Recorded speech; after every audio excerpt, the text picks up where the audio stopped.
planteja demanar la dimissió del republicà Lluís Salvador a la comissió parlamentària sobre el Delta. El primer secretari del PSC, Manel de la Vega, acusa Salvador de mentir sobre la inacció del govern de l'Estat. Este és el tema de portada d'avui, dilluns 21 de febrer, però tenim altres notícies en titulars. La llei de protecció d'oliveres monumentals frena el seu espoli. Torna la Ribera en flor amb una dotzena d'activitats per gaudir dels camps florits. També parlem de pàdel. Carlos Bellés i Jordi Vázquez guanyen la primera categoria masculina del torneig de l'Audi Padel Series del Pàdel Camarles.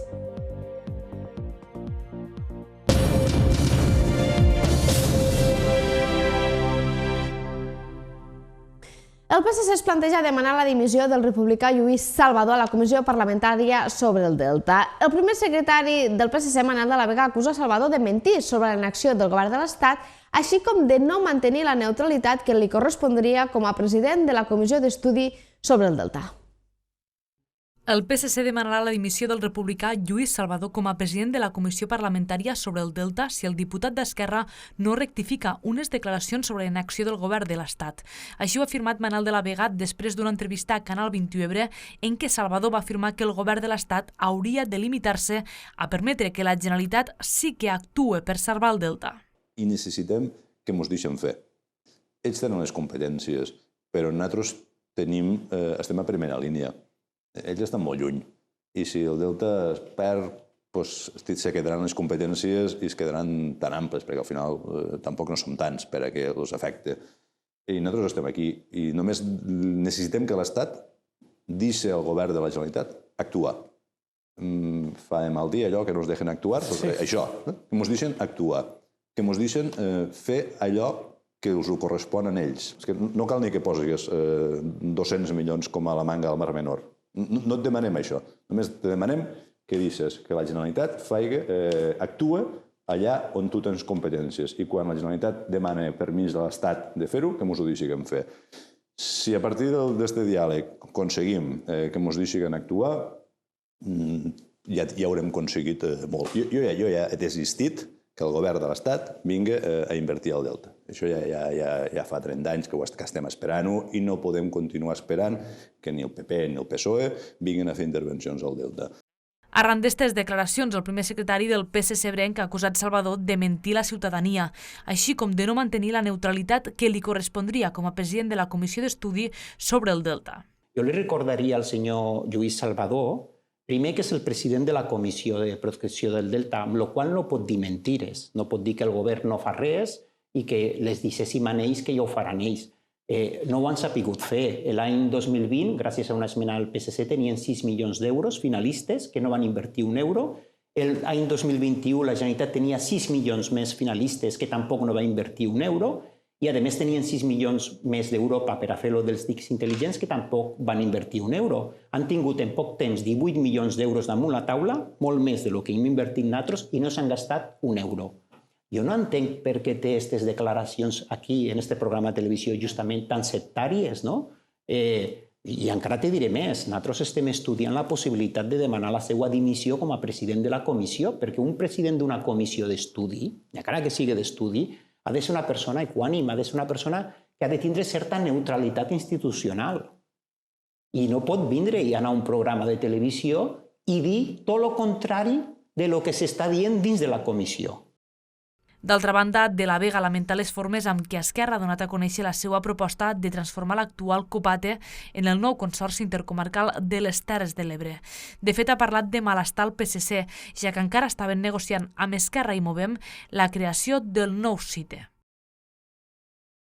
D'altra banda, el primer secretari del PSC a les Terres de l'Ebre, Manel de la Vega, ha valorat que la renúncia d'Anna Tomàs és un cas de transfugisme, ja que la fins ara portaveu dels socialistes a Amposta ha deixat el partit, però no els seus càrrecs ni les seues retribucions econòmiques a l'Ajuntament i al Consell Comarcal del Montsià.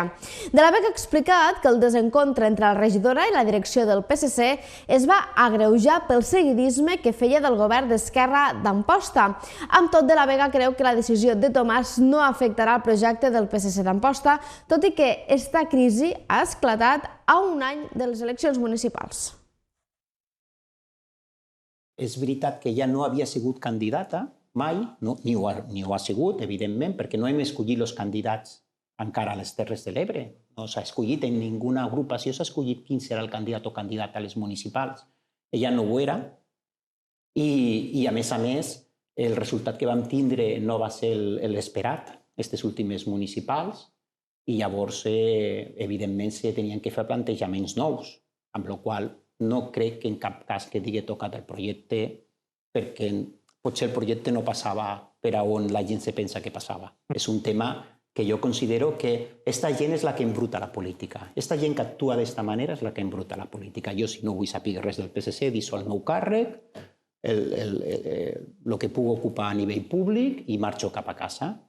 Però quan no faig això, demostro que tinc un interès personal i no polític en el tema. I, a més, no pot al·legar diferències ideològiques perquè el partit sempre ha pensat de la mateixa manera.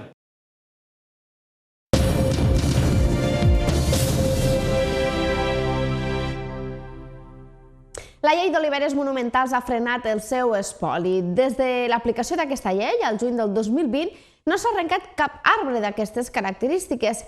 La Mancomunitat de la Taula del CENI ha celebrat aquest fet, però ha reclamat una comissió per desenvolupar el seu reglament.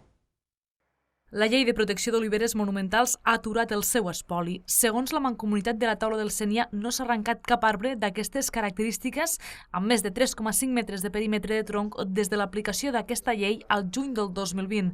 Abans de la seva aprovació, cada any s'espoliaven entre 50 i 100 oliveres monumentals. Les oliveres de més de 3,5 en aquests moments s'ha frenat moltíssim. Vull dir, d'aquestes mesures, de fet, nosaltres tenim, tots els anys estem actualitzant aquest inventari, sabem les que cada any estan desapareixent i des de la llei no n'ha desaparegut cap d'aquestes mides. Una altra cosa són mides més baixes. L'organisme veu amb bons ulls aquesta llei, ja que assegura buscar l'equilibri entre la conservació del paisatge i l'activitat econòmica.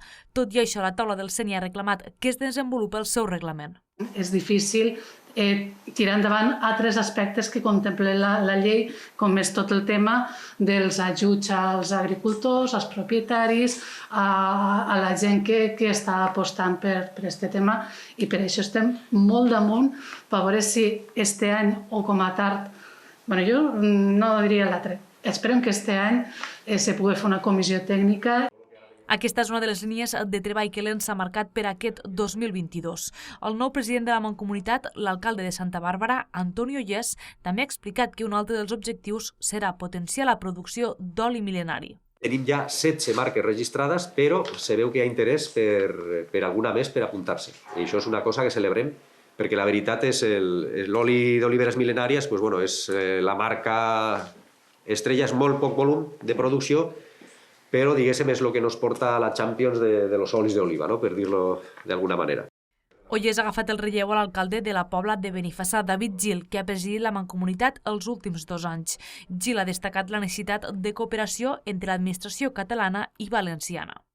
Estem en un costat i l'altre de riu i ens trobem allà una miqueta desemparats pel tema de les administracions i vam aconseguir una reunió amb els 2 directors generals de presidència de les 2 Generalitats i se va formar o van començar una taula de treball per a treballar els temes conjuntament directament en presidència. El tema d'educació, el tema de sanitari, el tema dels ponts del riu Sénia. La Mancomunitat també treballa en catalogar les oliveres mil·lenàries que aquest 2021 han assolit la xifra de 6.483.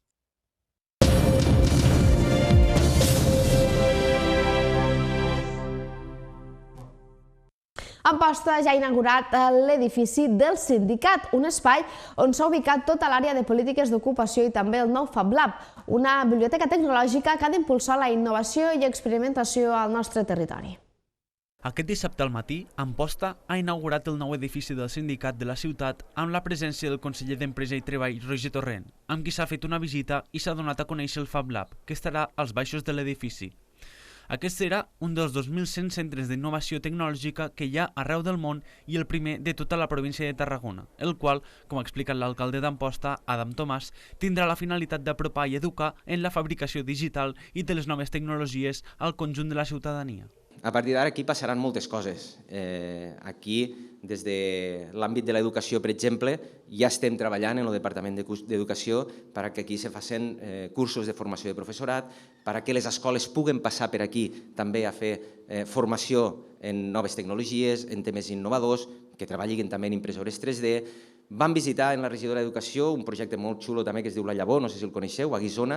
Voldríem també que aquí s'acabessin fent també activitats de robòtica tant curriculars com no curriculars, com extraescolars, i això ho estem treballant i també estem segurs que passarà, però també en el Departament d'Educació estem treballant el fet d'incorporar un cicle formatiu de grau superior de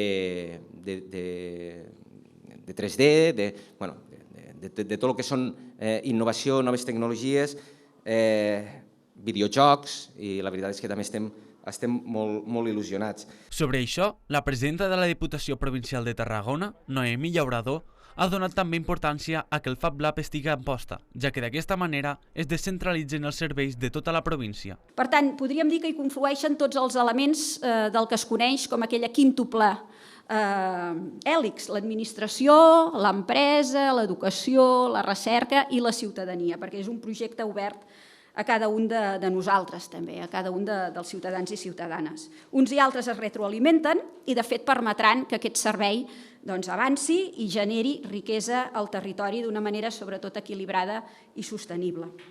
Avui, abans d'inaugurar l'edifici, també podríem dir que estem davant d'una fita històrica, perquè ho hem comentat amb l'alcalde, aquest és el primer Fab Lab que tenim en tota la província de Tarragona, no només a Terres de l'Ebre, no en tenim enlloc més, i és aquí, és a Amposta. Forma part també d'aquesta xarxa de Fab Labs, és un d'aquests 2.100 Fab Labs que tenim a tot el món, i està situat a Amposta perquè és necessari descentralitzar tots els serveis i tots els recursos i que estiguin a l'abast del talent local, no només d'Amposta, sinó també de les Terres de l'Ebre.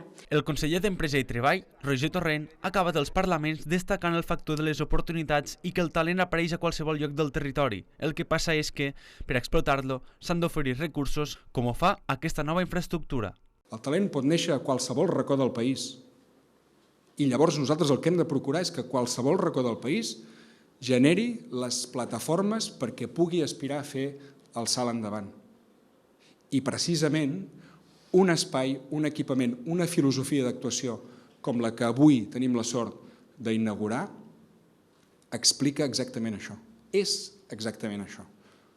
Que és una manera de fer que un noi o una noia d'Amposta, de les Terres de l'Ebre, tingui les mateixes oportunitats que té un noi o una noia que ha nascut a l'Eixample de Barcelona.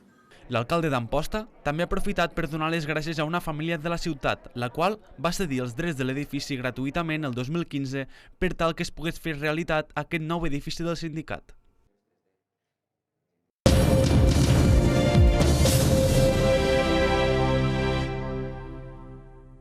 La regió sanitària de les Terres de l'Ebre ha declarat 102 nous casos positius per Covid-19 aquest dilluns i ja són 44.291 els casos confirmats per PCR o antígens des de l'inici de la pandèmia.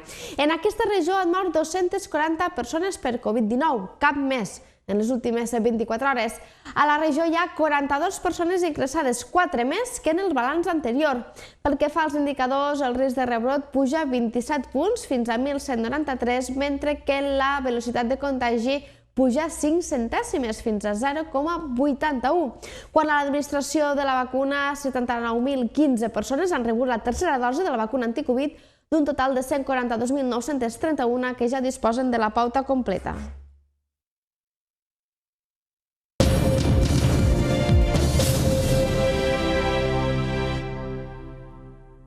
Torna a la Ribera en flor amb una dotzena d'activitats per gaudir dels camps florits.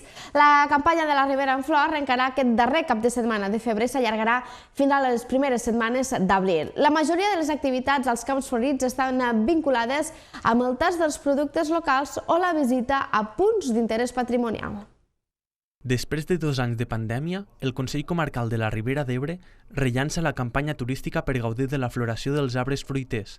La Ribera en flor torna amb la participació de 10 municipis de la comarca que han organitzat una dotzena d'activitats. L'últim any de referència, el 2019, es van registrar més d'un miler de visitants. La tècnica comarcal de turisme, Mònica Sabater, explica que les expectatives d'aquesta nova campanya són bones. Moltes empreses i entitats ja tenen reserves. L'últim any normal, per dir-ho d'alguna manera, que va ser l'any 2019, teníem quantificades més de 1.000 persones que van participar directament de les activitats de floració, més enllà de tots aquests que van per lliure i que ja no participen de cap activitat guiada. Ara l'oferta és molt més àmplia, el retorn que tenim per part de les empreses i les entitats és que ja tenen moltes reserves per aquests primers dies, per tant pensem que hi haurà més gent que no a l'any 2019. La campanya de la Ribera en Flor arrencarà aquest darrer cap de setmana de febrer i s'allargarà fins a les primeres setmanes d'abril. Sabater també ha destacat que la majoria de les activitats als camps florits estan vinculades amb el tast dels productes locals o la visita a punts d'interès patrimonial. Totes les propostes tenen vinculades o bé activitats de tast de producte local, de fet amb pràcticament la totalitat, o si no activitats vinculades al patrimoni de la nostra comarca. Per tant, més enllà de la visita de floració, hem aconseguit que el producte local hi sigui molt present i que hi hagin integrats molts productors d'oli, de vi de la comarca, també de mel, i per tant pensem que aquest és un salt endavant important en aquest sentit perquè ens ajuda a vincular el turisme amb el món agroalimentari, que per nosaltres és fonamental. La presidenta del Consell Comarcal de la Ribera d'Ebre, Gemma Karim, ha destacat que amb la floració als camps s'inicia la temporada turística a la comarca, que continuarà amb el Festival de Videomapping i després del parèntesi de l'estiu amb les festes majors arribarà la Festa de la Clotxa i les jornades gastronòmiques vinculades a aquest plat tan típic i gustós. Des del Consell el que volem ara és dividir l'etapa turística de la comarca en 3 períodes. Comencem per la floració. A més, aquest espectacle, diem cada any que al ser efímer fa estar la gent com a més atenta, i després ja enllaçaríem pràcticament en una nova temporada turística de l'Ebre Lumen.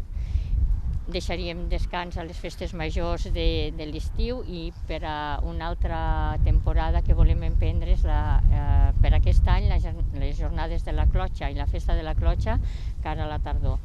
Per tant, pensem que la Ribera, amb els productes que ens són típics, podem donar oportunitats turístiques per als nostres restauradors i per a la nostra gent que desenvolupa activitats durant tot l'any. Totes les activitats programades per la Ribera en Flor es poden consultar al web de turismeriberaebre.org i cal realitzar reserva prèvia.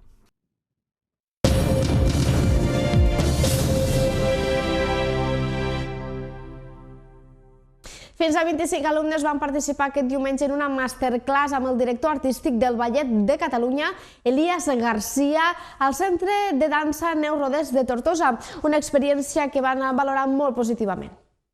El Centre de Dansa Neus Rodés de Tortosa ha organitzat este diumenge al matí un masterclass amb Elias Garcia, director artístic del Ballet de Catalunya. Un total de 25 alumnes del mateix centre i de l'estudi de dansa Marta Martínez hi han participat. Les edats oscil·laven dels 8 anys fins als 65. El director artístic s'ha mostrat satisfet per la proposta i que diferents escoles del territori es puguin adjuntar en una experiencia como aquesta. El Ballet de Cataluña ayer tuvo la suerte y el privilegio de estar en Tortosa, dentro del Auditori de Tortosa, donde hicimos el Don Quijote, que es una producción propia del Ballet de Cataluña. Y bueno, utilizando el estar aquí en Tortosa, utilizamos este momento también para hacer un encuentro con todo lo que son la realidad de la danza en Tortosa, y por eso el Ballet de Cataluña ofreció esta posibilidad a diferentes escuelas de participar a esta masterclass, de estar también presente en los ensayos y, claro, poder presenciar el espectáculo. La directora, Neus Rodés, ha explicat que també és una forma d'obrir un camí d'esperança malgrat els últims temps de pandèmia, a la vegada que s'ofereix aquesta gran experiència a les alumnes, com també ha comentat la professora de l'Escola de Dansa de Vinaròs, Marta Martínez. L'objectiu de fer esta masterclass avui, hem tingut tot lo del tema del Covid, que ens ha frenat moltíssim en tota l'activitat. Llavors l'objectiu és una mica de tornar a renéixer tota la passió i totes les ganes que teníem en ballar, que desgraciadament en tot això del tema del Covid ens hem tingut que frenar moltíssim. Llavors l'objectiu de la classe portar professors de fora i en tant de talent com és Elias García, la veritat és que és un orgull i un gran esdeveniment per a poder portar a Tortosa. Me pareix que s'hauria de fer més a sovint. L'objectiu és que les xiquetes puguen treballar en un professional així, això no passa sempre i és una oportunitat que n'hi ha que aprofitar. I Neus Rodés m'ho va comentar, que organitzava això i me va parèixer estupendo, i aquí estem, per aprofitar aquesta classe i de la seva experiència. Una participant més avançada com Remei Cano coincideix amb que aquesta iniciativa és crucial per al seu aprenentatge. Crec que és una experiència que s'ha d'aprofitar. Un professor com Elias, que té tanta experiència, no es troba tots els dies a la teva classe i treballar en diferents professors i diferents maneres del ballet és molt important en aquesta disciplina. Les més petites, per la seva part, també afegeixen que a part d'això, també serveix per a conèixer gent nova. És molt bé perquè aquí a Tortosa normalment no és que vingui molta gent i és un detall per nosaltres això. És una oportunitat per aprendre coses noves en altres persones i a mi m'ha agradat molt això. I conèixer altra gent. Sí.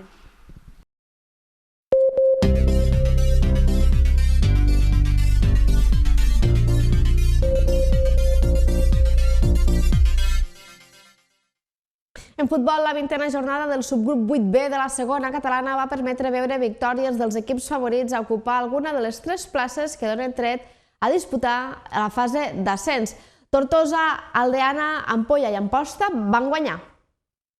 La 20a jornada del subgrup 8B de la segona catalana va permetre veure victòries dels equips favorits a ocupar alguna de les 3 places que donen dret a disputar la fase d'ascens. El Tortosa va superar l'Ulldecona per 0-2, l'Ampolla va vèncer la Sénia per 3-1 i l'Amposta va guanyar el Camarles 3-1 i l'Ebrescola i el Mont a la Nova van empatar 2 gols. Descansava el Remolins Vítem i l'Aldeana va guanyar el Perelló per 2-5. Al finalitzar esta confrontació, David Burgos, tècnic del Perelló, donava la seva valoració. Estem tristos de la derrota, com ha sigut, però el que sí que està clar que venia l'Aldeana, que per mi és un dels millors equips de la categoria, i el començament del partit, amb una decisió dubtosa, crec que de l'àrbit, amb un fora de joc, han fet el gol i això s'ha descol·locat una miqueta, hem entrat amb una apatia de joc, no tenien combinació, estaven molt estàtics i així ha vingut 2 gols més. Nosaltres al Perelló, ara ja estem al final, queda un partit per acabar aquesta primera volta. El que tenim de pensar ja és a la segona tanda, aquesta lligueta, que no sé si estarem al grup de 5 o al grup de 4, i intentar que menys de salvar la categoria i que per això som el Perelló. Per la seva banda, Ferran Simó, entrenador de l'Aldeana, també valorava el maig. Contents, molt contents. Sabíem que ens jugàvem molt, sabíem que era un partit importantíssim que havíem de traure, sí o sí. Crec que s'ha vist a l'inici, que hem començat molt forts, hem començat els primers 20 minuts amb 3-0. L'equip sabia el que jugava, venia d'una derrota contra el Mora i hem entès el partit que tocava fer aquí al camp del Perelló, que és un camp molt difícil, i molt contents perquè ens emportem 3 punts, que ja pràcticament ens deixen la classificació per al play-off matemàtica i ara a somiar. Agrair l'esforç dels jugadors, que crec que han fet un partit molt seriós, sabent en tot moment el que es tocava, en situacions que havíem treballat molt bé, i ara a pensar en el dimecres, que tornem a jugar i a seguir sumant. Els equips que ocupen ara mateix els 3 primers llocs són el Tortosa i l'Aldeana amb 34 punts i l'Ampolla amb 28. Per bé que les últimes jornades de Lliga i els partits recuperats acabaran de definir els conjunts que lluitaran per l'ascens. I Carlos Bellés i Jordi Vázquez van guanyar la primera categoria masculina del segon torneig de l'Audi Padel Series, que es va disputar al Padel Camarles. Els campions es van imposar Carlos Calduc i Albert Roglan per 6-2 i 6-3.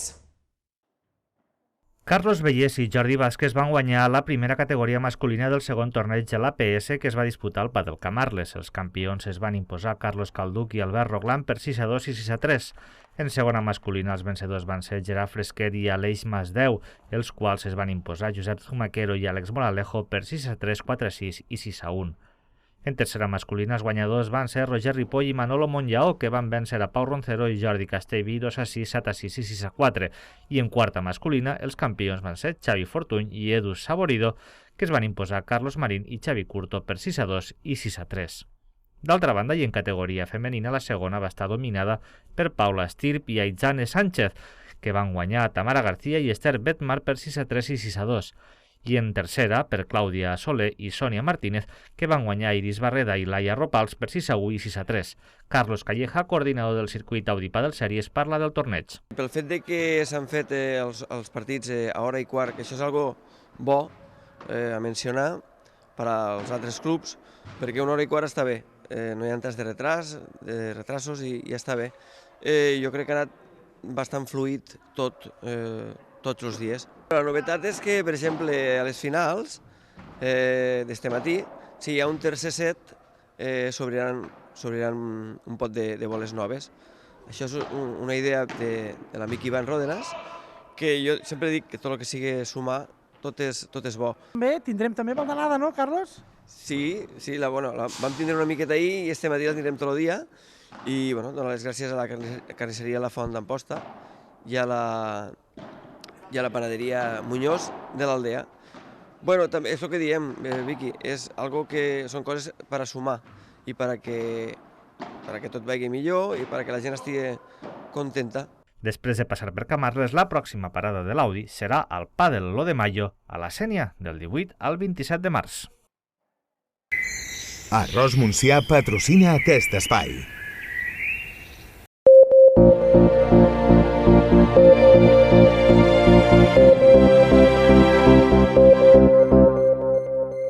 Arribem ja a l'espai del temps. Bona tarda, Albert. Bona tarda, Cinta. Bona tarda també als espectadors. Avui comencem amb aquestes imatges que ens ha deixat el cap de setmana i és la de les gelades, per exemple, al voltant, a l'entorn del Parc Natural dels Ports, i és que pluges el dissabte, una sensació de fred intensa, també el diumenge, en vora 2 graus sota zero al Parc Natural dels Ports, i avui el que hem tingut ha sigut de nou vent, un vent que continuarà en les pròximes hores i almenys fins demà al matí. Avui unes temperatures que ho veurem tot seguit no han sigut tan baixes, 4 de mínim al Parc Natural dels Ports, 4,5 a Vinebre, 6,5 a Horta o 8 als Alfacs, i unes màximes que han arribat vora 20 graus en llocs com per exemple la costa i el delta de l'Ebre o també la Ribera d'Ebre, mentre que a 1.055 metres s'han quedat en 10 graus i a Horta de Sant Joan, a l'interior de la Terra Alta, al voltant dels 14-15 graus.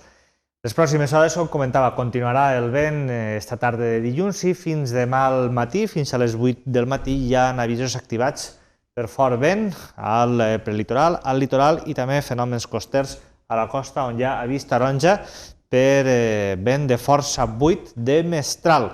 Vents que arribarien fins als 80 km per hora. Per demà, per lo demés, la jornada seria de temps assolellat arreu.